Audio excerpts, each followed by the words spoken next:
berikan catatan jawaban terhadap apa yang telah disampaikan oleh Hanif Alatas dan Maimun Nafis, ya, dua orang terlebih dahulu.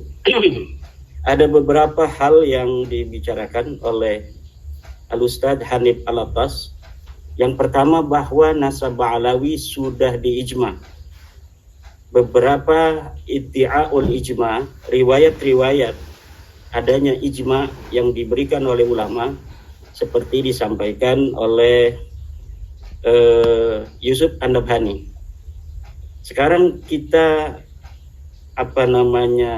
gali apa betul adanya ijma itu terhadap nasab Ba'alawi. Adanya ijma yang telah didakwakan atau diaku oleh Yusuf An-Nabhani, kemudian oleh Ali bin Abu Bakar As-Sakran di dalam Al-Burqatul Musyiqah. Jadi sebenarnya ijma itu atau iddi'aul ijma, pengakuan adanya ijma, pertama kali itu disampaikan oleh Ali bin Abu Bakar As-Sakran 895 Hijriah. Kemudian diikuti oleh Khulasatul Asar Al-Muhibbi, kemudian diikuti oleh Syekh Yusuf An-Nabhani. Yang menjadi masalah adalah bahwa ijma itu mempunyai sebuah syarat yang khusus. Silakan para penonton buka dalam kitab Maratibul Ijma halaman 11 karangan Ibnu Hazm. Dikatakan bahwa ijma'u kulli asrin ijma'un sahihun idza lam yataqaddam qablahu fi tilkal mas'alati khilaf. Bahwa sebuah ijma itu bisa dikatakan sahih apabila tidak ada perbedaan pendapat sebelumnya. Sedangkan tentang nasab Ba'alawi, tulisan-tulisan Ba'alawi sendiri menerangkan, menjelaskan adanya perbedaan-perbedaan ulama. Kita lihat di dalam kitab Al-Burqatul Musyiqah bahwa Ali bin Abu Bakar As-Sakran meriwayatkan adanya orang-orang yang tidak percaya pada nasabnya yang ada di abad ke-9 Hijriah. Kemudian diriwayatkan pula bahwa Ali bin Jadid ini pergi ke Basrah pada tahun 620 Hijriah untuk meminta isbat karena ulama-ulama di Yaman tidak mempercayai nasabiyah. Kemudian di dalam kitab Tasbitul Fuad yang diriwayatkan oleh Uqudul Almas, Alwi bin Tahir mengatakan bahwa Ubaidillah lah yang pergi ke Basrah. Ini menunjukkan adanya khilaf di antara rentang waktu sejak kedatangan Ahmad bin Isa dalam versi Ba'alawi, yang sebenarnya ini Ahmad bin Isa sama sekali tidak hijrah ke Hadramaut. Sejak kedatangannya menurut versi riwayat Ba'alawi, Ahmad bin Isa dan Ubaidillah ini sudah ditolak, tidak dipercaya sebagai turun Nabi, sehingga diutuslah Ubaidillah untuk pergi ke ke Basrah untuk isbat nasab. Ini membuktikan bahwa tidak pernah ada kesepakatan sejak kedatangan Ahmad bin Isa atau Ubaidillah ke Hadramaut. Maka bertentangan dengan apa yang dikatakan oleh Ibnu Hazm di dalam kitab Maratibul Ijma halaman 11, bahwa ijma'u kulli asrin ijma'un sahihun idza lam yataqaddam qablahu fi tilkal mas'alati khilaf. Ijma itu bisa dikatakan sahih kalau sebelumnya tidak terjadi khilaf. Sedangkan nasab Ba'alawi ini jelas sebelumnya terjadi khilaf, maka ijma itu tidak dapat dibenarkan. Yang kedua, yang disampaikan oleh Hanif Alatas adalah nasab itu ada metode. Satu saja metode isbat nasab terpenuhi, nasab itu sahih. Beda antara turak dan mana itu syurut. Imaduddin tidak bisa membedakan mana turak, mana syurut. Betul, Mas Hanif. Tetapi setiap tariq itu membutuhkan syurut. Dan menurut saya seluruh metode isbat nasab tidak bisa untuk mengisbat Ba'alawi sebagai cucu Nabi. Kita buktikan. Pertama, isbat nasab itu adalah birruf'ah dengan adanya kitab. Sedangkan syarat kitab itu adalah alla takuna mukhalifatan lil usul. Tidak boleh berbeda dengan kitab-kitab sebelumnya. Sedangkan apa yang dikatakan oleh kitab-kitab yang mengisbat Ba'alawi mulai dari abad 9 sampai hari ini, yang katanya itu berjumlah 180 kitab, semuanya itu mukhalifatan lil usul, berbeda dengan kitab-kitab nasab dari mulai abad ke-4 sampai abad ke-9. Baru di dalam abad 10 kitab nasab mengatakan Ubaid ini adalah putra Ahmad. Tapi sebelumnya tidak ada satupun selama 550 tahun yang menyatakan bahwa Ubaid ini sebagai anaknya Ahmad. Maka metode kitab nasab tidak bisa untuk mengisbat Ba'alawi sebagai cucu Nabi. Yang kedua, cara untuk metode isbat nasab adalah asyuhrah wal istifadah. Apakah nasab Ba'alawi syuhrah dan istifadah? Tidak. Buktinya dari mulai abad ke-4 sampai ke-9 sama sekali tidak ada yang menyebutkan. Bagaimana sebuah nasab bisa dikatakan syuhrah wal istifadah kalau selama 550 tahun sama sekali tidak ada yang menyebutkan? Sedangkan di dalam kaidah ilmu nasab, Ibnu Hajar mengatakan innan nasaba mimma yasbutu bil istifadati illa ayyusbita ma yukhalifu. Silahkan buka kitab Al-Jawabul Jalil halaman 47. Para pemirsa bisa melihat di dalam kitab Al-Jawabul Jalil halaman 47 itu bahwa memang benar nasab itu bisa diisbat dengan adanya syuhrah dan istifadah, tetapi ada syaratnya. Illa ayasbuta ma yukhalifu, kalau tidak ada yang menentang. Sedangkan adanya Ahmad bin Isa punya anak katanya namanya Ubaid, ini ada yang menentang, yaitu kitab-kitab nasab dari mulai abad 4 sampai 9 tidak ada yang menyebutkan sama sekali Ahmad bin Isa punya anak namanya Ubaid, dan tidak ada yang menyebutkan Ubaid punya ayah namanya Ahmad bin Isa. Maka syuhrah dan istifadah tidak bisa untuk mengisbat nasab Ba'alawi, tidak terverifikasi dan tidak bisa untuk dinyatakan sahih dengan metode syuhrah wal istifadah. Yang ketiga dengan syahadah, bahwa metode isbat nasab salah satunya adalah syahadah, yaitu kesaksian dua orang laki-laki. Lihat di dalam kitab Al-Muqaddimat halaman 62. Apakah betul syahadah ini bisa untuk mengisbat nasab yang sudah ribuan tahun? Di dalam kitab Al-Muqaddimat, Syekh Khalil bin Ibrahim mengatakan, aqulu inna hadzal amra laysa fi subuti nasabil qabail bal yu'malu fi ilhaqi nasabi tiflin bi abi. Al-Muqaddimat halaman 62, Khalil bin Ibrahim, bahwa dikatakan menurut Khalil bin Ibrahim syahadah adalah memang metode untuk mengisbat nasab, tetapi dia metode mengisbat nasab seorang anak hari ini kepada ayahnya, bukan nasab qabail yang sudah ribuan tahun seperti Ubaid yang katanya punya anak Ahmad bin Isa. Bisakah dia untuk diisbat dengan metode syahadah? Tidak bisa. Maka metode ketiga dalam isbat nasab tidak bisa untuk mengisbat Ba'alawi. Kemudian metode keempat adalah iqrar. Iqrar ini pula dikatakan oleh Syekh Khalil Ibrahim di dalam kitabnya Muqaddimat fi Ilmil Ansab, bahwa juga metode ini hanya bisa digunakan untuk mengisbat seorang anak yang ada hari ini kepada ayahnya, yaitu diiqrar oleh ayahnya. Dari 4 metodologi pengisbat nasab ini, satu pun tidak ada yang bisa untuk diterapkan untuk mengisbat Ba'alawi.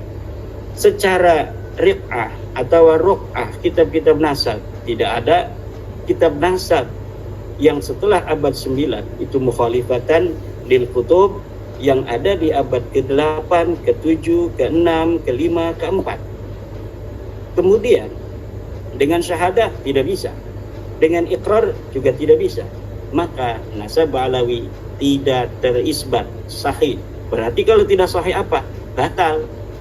Yang ketiga, Hanif Al-Attas mengatakan kitab yang mensahihkan Ba'alawi ratusan.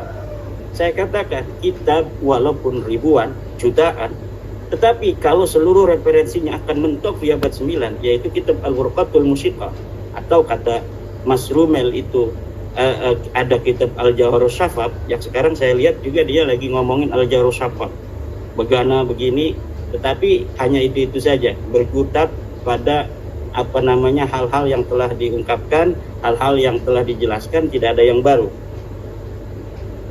Maka seluruh kitab-kitab yang jumlahnya ribuan, jutaan, triliunan, yang mengisbat Ba'alawi, yang semuanya mentok di abad 9, tidak ada bisa nyampe di abad ke-8, di abad ke-7, ke-6, semuanya tidak bisa dijadikan sebagai penguat nasab dari Ba'alawi ini. Kemudian yang keempat, dikatakan oleh Mas Hanif Al-Attas, tidak ada yang menyatakan kitab sejaman sebagai syarat mutlak daripada pengisbatan nasab. Ilmu nasab adalah ilmu sejarah. Cara kita meneliti nasab sama dengan cara meneliti sejarah. Baca kitab nasabnya, jangan hanya kitab Rasail fi Ilmil Ansab, jangan kitab Muqaddimat fil Islam saja. Silahkan baca kitab Usulu Ilmin Nasab wal Mufadalah Bainal Ansab halaman 76. Saya ulangi, pemirsa silahkan untuk memverifikasi kitab-kitab yang saya sebutkan. Silahkan buka di dalam kitab Usulu Ilmin Nasab wal Mufadalah Bainal Ansab halaman 76-77 dikatakan tentang kitab sejaman. Wa indama nuhaqqiqun nasaba fa innal masadir allati yumkinu an nastaqiya minha an-nasaba yajibu an takuna min kutubil ansabil qadimah allati kutibat fima qabla al-'asr al-hadis haitsu kana an-nasu aqraba ila ma'rifati usulihim. Ketika kita mentahqiq sebuah nasab, maka sumber-sumber primer yang bisa untuk kita gali untuk mengetahui nasab wajib, yajibu. Ini kalimatnya yajibu loh. Yajibu, wajib antakuna minal min kutubil ansabil qadimah. Dia haruslah kitab-kitab yang terdahulu, kitab yang terlebih dahulu sesuai dengan Al-Haqbah Az-Zamaniyah, di mana nama-nama itu ada, itu lebih baik. Kalau tidak, yang paling dekat. Di sini dikatakan haitsu kana an-nasu aqraba ila ma'rifati usulihim. Ketika manusia lebih dekat untuk mengetahui nasab-nasab leluhur mereka, semakin dekat dengan objek, maka itu semakin baik. Semakin dekat semakin baik. Jika tidak, maka di dalam kaidah ilmu sejarah disebut dengan argumentium excellentio, maka sesuatu yang mampu kita untuk raih dari sebuah sumber yang terdekat, itulah yang dijadikan sebagai yang terpokok. Ketika ditemukan Asy-Syajarah Al-Mubarakah yang menghasar bahwa anaknya daripada Ahmad bin Isa cuma 3, yaitu Muhammad, Ali, dan Husain, maka inilah yang dijadikan sebagai mu'tamadat, yang sebagai pegangan seluruh ahli nasab. Ketika nanti ditemukan abad yang lebih dekat, barulah kitab Asy-Syajarah Al-Mubarakah ini kekuatannya itu digeser oleh kitab yang lebih tua, yang lebih dekat dengan objek penelitian. Tapi nasab Ba'alawi ini orang yang objeknya ada di abad keempat, yaitu 345 Hijriah, tapi kemudian baru dikatakan punya anak Ubaid pada 895 Hijriah. Ini coba hitung, ada 551 tahun. Kita genapkan 550 tahun. Berita, informasi, adanya keterangan bahwa Ubaid mempunyai ayah namanya Ahmad bin Isa, atau Ahmad bin Isa punya anak namanya Ubaid, itu setelah 550 tahun baru ada. Kemudian Ini Mas Hanif Alatas untuk mempertahankan nasabnya menerjemahkan tentang kalimat ma'amkana. Dikatakan di dalam kitab nasab itu kita harus mencari kitab-kitab sejaman ma'amkana. Diterjemahkan oleh Mas Hanif Alatas ma'amkana ini dengan apa? Dengan itu kalau bisa, ma'amkana kalau bisa. Sedangkan kalimat ma'amkana itu maknanya bukan kalau bisa, tapi sebisanya. Coba para pemirsa ambil HP-nya, ambil laptopnya yang ada internetnya, kemudian cari itu translate Arab Indonesia. Tulis ma'amkana. Apa maknanya? Apakah maknanya seperti Mas Hanif Alatas bahwa maknanya adalah semampunya, atau sebisanya? Apa kalau bisa? Ya, kata Mas Hanif Alatas, kalau bisa ma'amkana. Kalau nggak bisa, nggak apa-apa, nggak pakai kitab sejaman. Makna yang sebenarnya adalah sebisa mungkin. Ma'amkana itu maknanya adalah sebisa mungkin. Ma'amkana itu maknanya sebisa mungkin. Artinya sekuat yang kita mampu untuk mencari kitab itu, maka itu harus sebuah sejarah, sebuah nasab harus diiringi dan diverifikasi oleh kitab-kitab sejaman.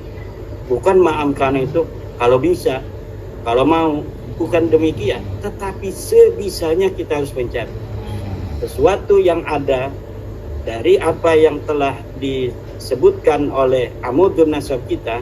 Nama-nama ini harus ada kitab yang sejaman atau kitab yang mendekati. Seperti kitab Sajarah Mubarakah itu bukan sejaman, dia sekunder. Tapi itulah ma'amkana yang kita mampu untuk mencari seorang Ahmad bin Isa mempunyai anak 3. Sebelum itu yang lebih tua tidak ada, itu namanya ma'amkana. Kalaulah kita bisa mencari lagi kitab-kitab yang lebih tua dari As-Sajarah Mubarakah yang menentukan anaknya itu hanya 3, menghasar, itu kita akan mencari lagi, tapi memang tidak ada. Yang ada hanya kitab As-Sajarah Al-Mubarakah yang menghasar anaknya itu 3. Sedangkan yang menambahi ada di kitab abad ke-9 Hijriah. Maka yang ada di abad 9 Al-Burqatul Musiqah, tanda kutip Al-Jaharus Syafaq, kemudian Al-Baha At-Turar, atau disebut dengan kitab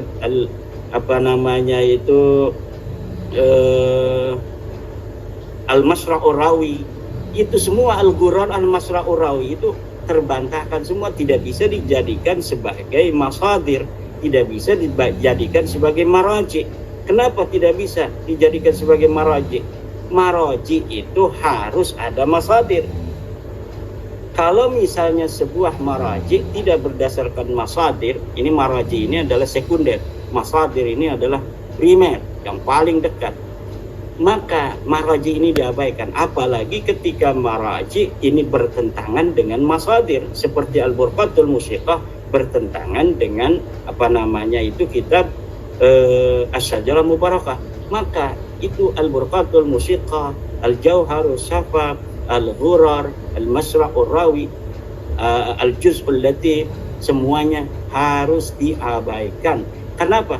Karena mu'aradah, bertentangan dengan kitab yang lebih tua.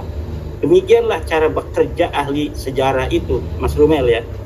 Dia katanya ahli sejarah, tapi kitab sejaman, kitab primer, kitab sekunder diabaikan, hanya surah dan istifadah.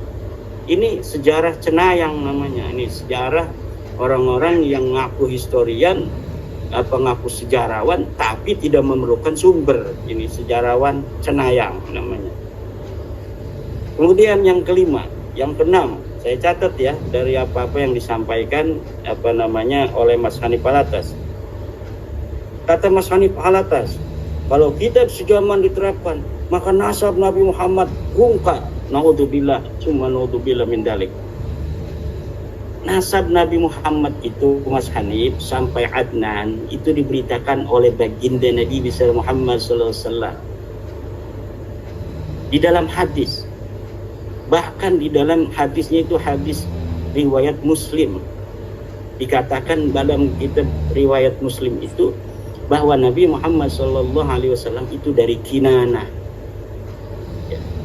Nabi Muhammad itu dari Kinana. Ini jangan sampai kita gara-gara kita untuk itu mempertahankan nasab, ini menjadikan Nabi Muhammad nasabnya sebagai bemper.